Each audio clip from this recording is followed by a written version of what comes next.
of Uganda's capital, Kampala, has been arrested by authorities. Police say they have information that Arias Lukwago is going to lead protests against scrapping the age limit standing for the president. The Ugandan authorities have been dispersing demonstrators who gathered to march towards parliament in protest against the draft legislation that could extend President Yoweri Museveni's long-term rule. While the bill, which is set to go before Parliament later today, has met widespread resistance from activists, civil society organizations, religious leaders and even some members of Museveni's own ruling party.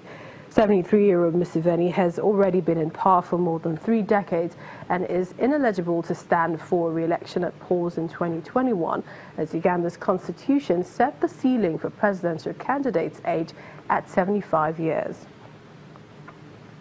Let's go to Togo, where one child is reported to have died after security forces clashed with protesters who are seeking an end to President Faure Gnassingbé's rule.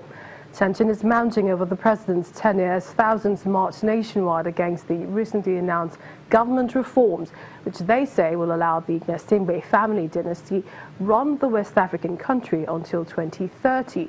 The former French colony has had a history of violent political repression, where hundreds were killed in the aftermath of Gnassingbé's contested election win in 2005. Shortly afterwards, he pledged to reintroduce the term limit his father scrapped and align Togo with most of its West African neighbors, which are bucking a trend towards lifelong presidencies elsewhere on the continent. Gnassingbé, now in his 3rd term, dropped the reforms until Parliament this week attempted to cap future presidencies to 2 terms of 5 years, but the bill did not get enough backing due to an opposition boycott and will be decided by referendum instead. The United Nations mission in South Sudan, UNMISS, has proposed a plan for authorities and agencies to work together to provide security and social services in the country, as well as enable displaced civilians return to their homes. Fighting between government and opposition forces has subsided in the town in recent months, prompting about 6,000 people to go back home. But the United Nations is worried, saying that a sense of security needs to be firmly established in the western Bahr el-Ghazal region to encourage more people to rebuild. Thousands of families who fled their homes in the western Bahr el-Ghazal region of South Sudan remained sheltered in makeshift camps around the town, relying on humanitarian aid to survive. As a result of fighting between government and opposition forces, life is a constant struggle to access food, clean water, health care, schooling and shelter, as many look forward to going back home if their safety can be guaranteed. The United Nations has already offered to increase its peacekeeping presence through night patrols. Visit to camps in Wau, the head of the United Nations mission in South Sudan, met with displaced families and local authorities to assess the situation there. It actually has to work together, hand in hand. There has to be both the level of security so people feel safe to come back, and that they'll do that and make their own assessment themselves. It won't be us saying to them they're safe. And at the same time, at the moment in the camps, they're receiving humanitarian support. We've got to also make sure if they do come back that support follows them.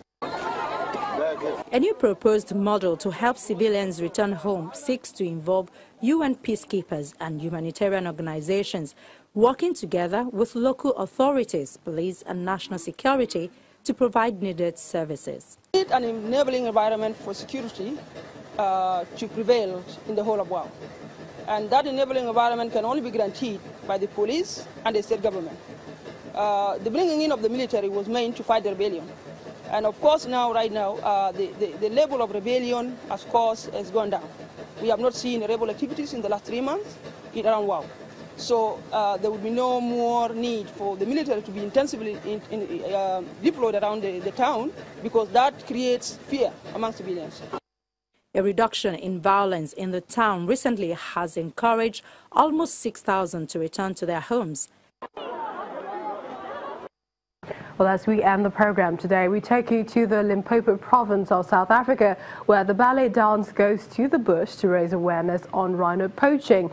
Ballet in the Bush is a unique performance in Waterberg, Bushville that combines the magic of an international ballet performance with conservation by raising awareness and money for the plight of orphaned rhino calves as an ongoing rhino poaching crisis hits the country. Add Dennis here. At a conservancy in South Africa's Limpopo province, dancers are performing for an unusual audience, baby rhinos. Ballet in the Bush is a unique performance in South Africa's Waterberg Bushveld retreat that marries the love of dance and conservation to raise awareness and money for orphaned rhino calves while promoting the art form.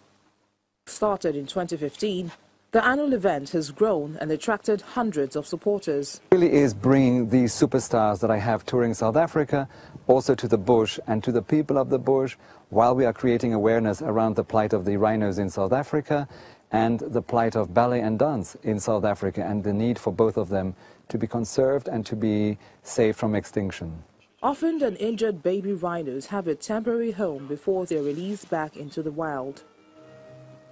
The Rhino Orphanage was created specially for baby rhinos orphaned as a consequence of the ongoing poaching crisis in the country.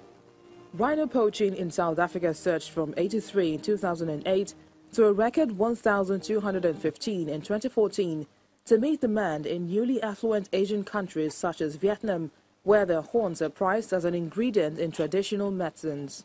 South Africa has more than 80% of the world's rhinos, with about 18,000 white rhinos and close to 2,000 black rhinos.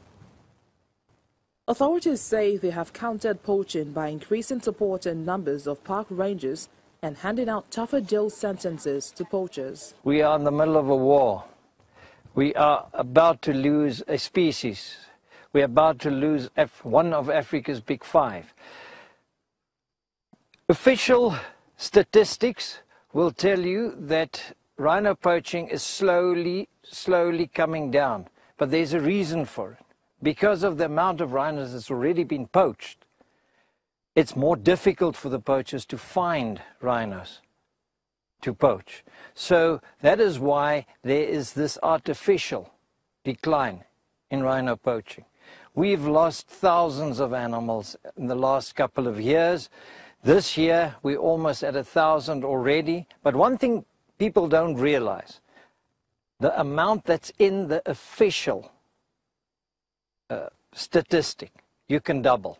As part of the Ballet in the Bush event, guests are invited to an evening of dance with proceeds going towards the Rhino Orphanage.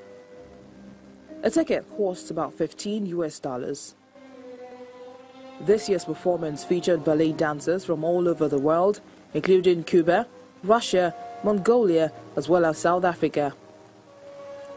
More than 300 rhinos have been rescued and released back into the wild by the orphanage since it was founded 5 years ago. And that's Network Africa. Many thanks for watching. I'm Millicent Walker.